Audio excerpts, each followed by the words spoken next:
Good morning. आजपासून मी तुमच्यासोबत daily blog share करायचं ठरवलेलं आहे. सकाळ झाली, फ्रेश झाले आणि थेट तुमच्यासोबत कनेक्ट व्हायचं ठरवलं. आजच्या या ब्लॉगमध्ये तुम्हाला माझा संपूर्ण दिवस, स्वयंपाक, काही खास क्षण, आजचा दिवस माझा कसा जातो हे सगळं मी तुमच्यासोबत शेअर करणार आहे.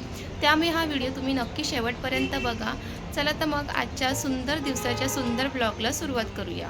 सकाळची वेळ आणि हे बाहेरचं धुकं. थंडीला सुरुवात झाली की सकाळी अशी सुंदर बाहेरची दृश्य पाहायला मिळतात. सगळीकडे शांतता असते, ना गडबड ना घाई, फक्त हलकंसं थंड वाऱ्याचा स्पर्श आणि धुक्यात हरवलेला रस्ता. धुका पसरलेले असताना सगळं थोडंसं निवांत वाटतं, जणू निसर्ग आपल्याला सांगत असतो, थोडा वेळ थांब, श्वास घे आणि दिवसाची सुरुवात हळू कर. सकाळी अशी शांतता पाहिली की मन पण निवांत होतं. कालचं टेन्शन, उद्याची चिंता हे सगळं काही क्षणासाठी बाजूला राहतं.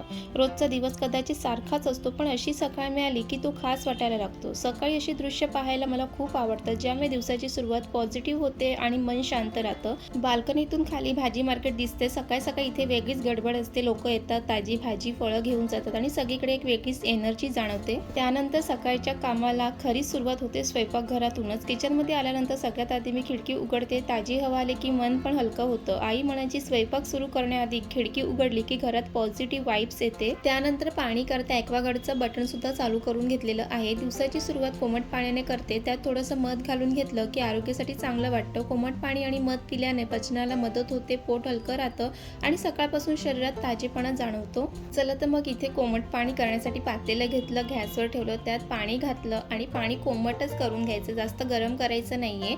आणि त्यानंतर त्यामध्ये मध टाकून घ्यायचं आहे. इथे मी सकाळी 1 ग्लास इतकं पाणी पिते, त्यानंतरच काहीतरी खाते. चला तिथे मी मध टाकून घेतलेलं आहे. 1 चम्मच एवढं मध टाकायचं, त्याच्यापेक्षा तुम्ही कमी जास्त पण टाकू शकतात आणि ते व्यवस्थित मिक्स करून घ्यायचं आहे. आणि तुम्ही सुद्धा दिवसाची सुरुवात कशाने करतात हे नक्की मला कमेंट्स करून सांगा. चला तर मग मी आता मस्त बाल्कनीत बसून बाहेरचा नजारा पाहत हे कोमट पाणी घेतलं. अशी शांत आणि आरोग्यदायी सुरुवात केली की दिवस पण हलका आणि निवांत वाटतो. कोमट पाणी आणि मध हे घेतल्यानंतर मी लगेच किचनमध्ये जी भांडी होती ती सुद्धा मी घासून घेतली, कारण मला किचनमध्ये भांडी ठेवलेली नाही आवडत. त्यानंतर लगेच घरात झाडू मारायला घेतलं. दिवसाची सुरुवात स्वच्छतेने केली की घरातली आणि मनातली जी काही निगेटिव्हिटी आहे ती बाहेर निघाली जाते. रोजची कामं असलं तरी सकाळी घर स्वच्छ केले की दिवस नीट सुरू झाल्यासारखं वाटतं. त्यानंतर घरातील झाडांना पाणी घालते. सकाळी थोडंसं झाडांकडे लक्ष देणं गरजेचं असतं, जणू त्यांनाही दिवसाची सुरुवात करायची असते. आई नेहमी म्हणते की झाडांना पाणी द्यायला कधीच विसरू नकोस, त्यांनाही आपल्यासारखं सकाळी ताजेपणा आणि आनंद मिळायला हवं. आणि ही सर्व कामं करून घेतल्यानंतर लगेच मी नाश्ता आणि टिफिन करायला घेते. पण आज टिफिन नाही आहे, कारण आज सुट्टी आहे, त्यामुळे टिफिनलाही सुट्टी आहे. त्यानंतर आज इथे मी नाश्त्याला झटपट असे पोहेच करणार आहे, कारण कधीतरी घाईत असेल की झटपट असे पोहे बनून तयार होते. आणि त्यानंतर कांदे पोहेसाठी लागणारे कांदे, मिरची, कोथिंबीर, लिंबू हे सगळं मी बारीक असं कट करून घेणारच आहे. आणि त्यासोबतच मी किचन ओटासुद्धा क्लीन करत जाणार आहे, कारण वेळच्या वेळीच ते क्लीन केलं की जास्त किचनमध्ये पसारा होत नाही. कितीही घाईत असले तरी सकाळचा नाश्ता हा करायचाच असतो, कारण सकाळच्या नाश्त्यामुळेच आपली पूर्ण दिवसाची जी काही ऊर्जा आहे ती आपल्या सकाळच्या नाश्त्यातूनच मिळत असते. त्यामुळे सकाळचा नाश्ता हा पोट भरून केलाच पाहिजे आणि तो कधीही स्किप करायचाच नसतो. भलेही कितीही तुम्ही घाई गडबडत असतील तरी पण तुम्ही एक चहा, बिस्किट, थोडंसं काहीतरी सकाळी हे खाल्लंच पाहिजे. चला तर मग इथे मी मस्त झटपट असे कांदे पोहे बनवून घेणार आहे. आज मी कांदे पोहे एकदम सिंपल करणार आहेत, कारण मला कांदे पोहेमध्ये शेंगदाणे आवडत नाही. पण कधी मी शेंगदाणे घालूनही कांदे पोहे करते, कधी असेच करते.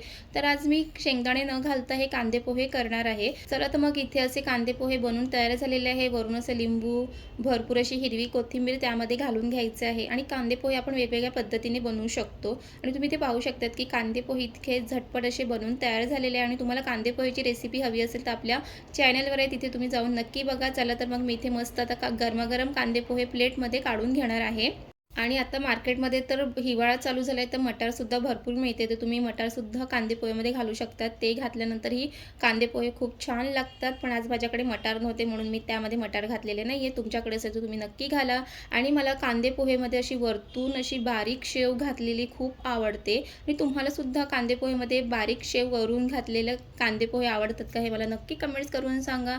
चला तर मग मी परत एकदा बाल्कनीमध्ये बसूनच सकाळचा नाश्ता, बाहेरचा तो नजारा बघत छान असं कांदे पोहेचा आनंद घेत आहे. आज मस्त असं निवांत नाश्ता करायला बसले, तर मनाला खूप छान वाटत आहे. कारण आज टिफिनला सुट्टी आहे, त्यामुळे निवांत असं नाश्ता करायला भेटत आहे.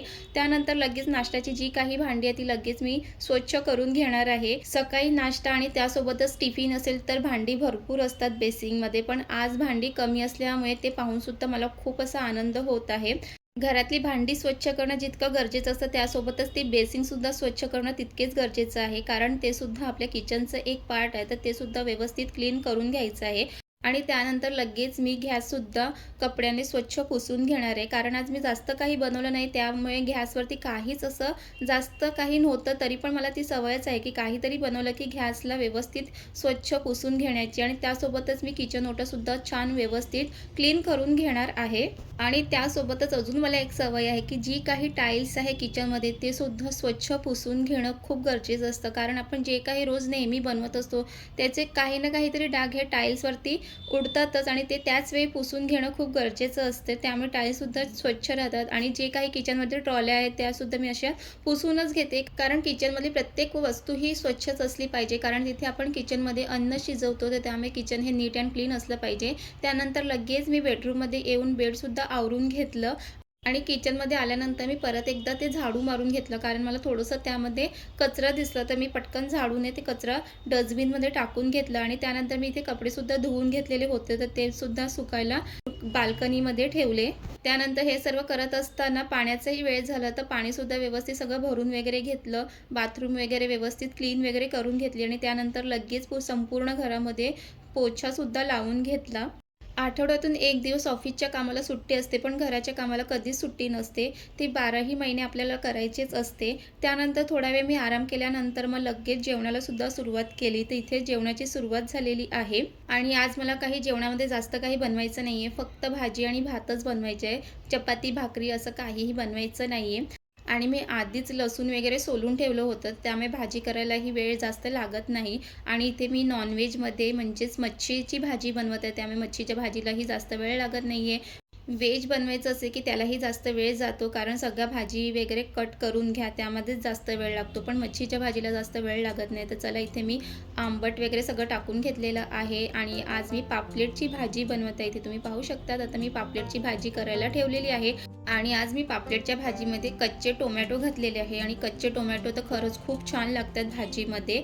तर चला, इथे भाजीला एक छान उकळ येईपर्यंत सकाळी नाश्त्याची भांडी जी स्वच्छ करून ठेवली होती, ती सगळे ट्रॉलीमध्ये व्यवस्थित लावून घेणार आहे.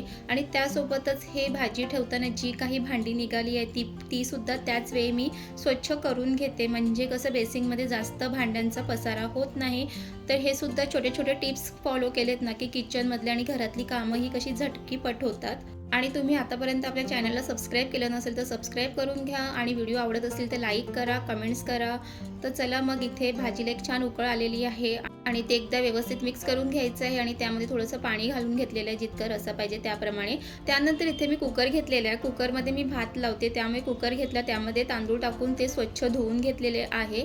कारण मी कधीही भात बनवायचं असेल तर 15-20 मिनटं मी तांदूळ आधीच पाण्यामध्ये भिजून ठेवते, त्यामुळे भात कसा मोकळा आणि सुटसुटीत होतो. तर तुम्ही सुद्धा हे पद्धत फॉलो करतात का, हे मला नक्की कमेंट्स करून सांगा. त्यानंतर कुकरमध्ये योग्य प्रमाणात पाणी टाकून कुकरसुद्धा झाकण लावून गॅसवरती ठेवलेलं आहे, पण गॅस मी नंतर लावणार आहे. चला, इथे मग भाजीसुद्धा बघून घेते. आणि तितक्यातच मला आठवलं की पाण्याच्या बॉटलसुद्धा भरून घ्यायचं आहे. म्हणजेच एकाच वेळेला आपण कितीतरी किचनमध्ये काम करत असतो, आणि अशाच पद्धतीने जर काम केलं ना, की ती कामं पण पटापट होते. आणि इथे आपली पापलेटची भाजी ही बनवून तयार झालेली आहे. त्यानंतर त्याच्यावरून भरपूर अशी हिरवी कोथिंबीर घालून घ्यायची आहे. आणि ज्या दिवशी घरामध्ये नॉनव्हेज बनवायचं असेल ना, की त्या दिवशी ना जेवण हे लगेच बनवून तयार होते. व्हेज असलं की थोडासा वेळ हा जास्त लागतो. तर चला, इथे 10-15 मिनटं झाल्यानंतर मी भात सुद्धा गॅसवरती ठेवून घेणार आहे. आणि मच्छीच्या भाजीमध्ये तर हे कच्चे टोमॅटो इतके छान लागतात ना, ते आंबट असतात आणि ते खाताना खूप छान लागते. तर चला, मग इथे माझं जेवण सुद्धा बनवून तयार झालेलं आहे. आणि तुम्हाला आजचा हा व्हिडिओ कसा वाटला हे नक्की मला कमेंट्स करून सांगा. आणि तुम्हाला या चॅनलवरती घरगुती पद्धतीच्या रेसिपी, डेली व्लॉग हे सर्व काही बघायला मिळेल. त्यासाठी हा चॅनल तुम्ही नक्की सबस्क्राईब करून घ्या. आणि आजचा व्हिडिओ कसा वाटला हे नक्की मला कमेंट्स करून सांगा. आणि चॅनलला सबस्क्राईब करा. पुन्हा भेटूया.